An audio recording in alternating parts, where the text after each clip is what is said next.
Yes, I'm a millennial, but I'm not what the media thinks I am. In fact, none of the millennials I know are like what the media thinks.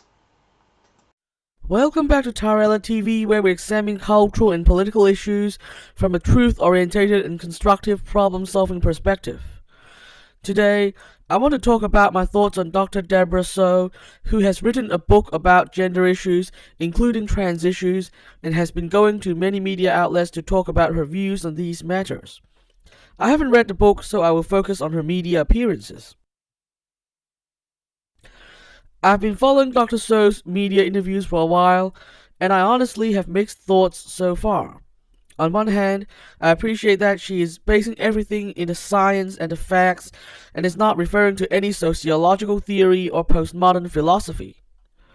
While there are still scientific disagreements in some areas, and I don't necessarily agree with all of Dr. Soh's views, her basic facts appear to be sound.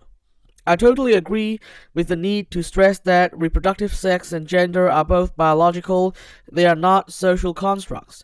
I also agree with starting from the fact that, for the vast majority of people, their genetic sex accurately predicts their gender, so it's clearly very related, the existence of trans people notwithstanding. Furthermore, I strongly appreciate the assertion that, even though trans people have a gender identity that is opposite to their genetic sex, this is still a biological phenomenon, not a social construct.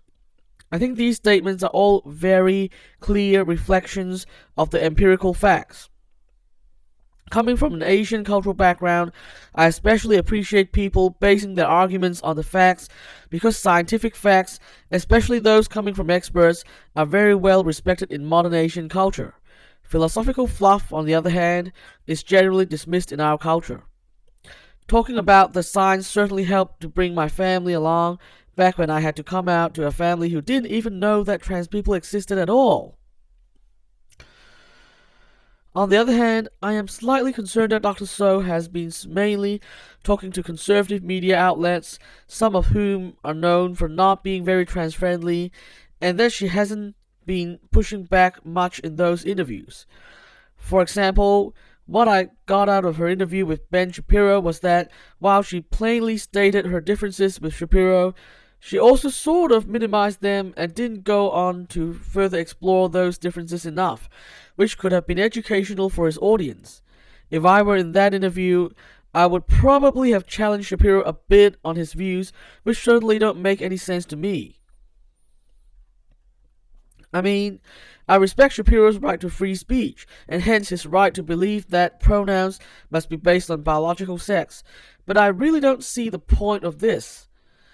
On the other hand, I really can't fathom why someone would be so reluctant to do some ultimately harmless accommodation to a small minority of suffering individuals, to allow an exception to the rigid rules that are making a few people suffer. It certainly doesn't mean agreeing that gender is a social construct or giving up the biological facts. Perhaps it's an imaginary slippery slope thing. But then, the slippery slope argument was applied to gay marriage, and it scared people for a while. But guess what? There's been gay marriage in the majority of the West for several years now, and the sky hasn't fallen in. Similarly, reasonable accommodation for trans people are a very rational thing to do. They certainly make society function better. So why not?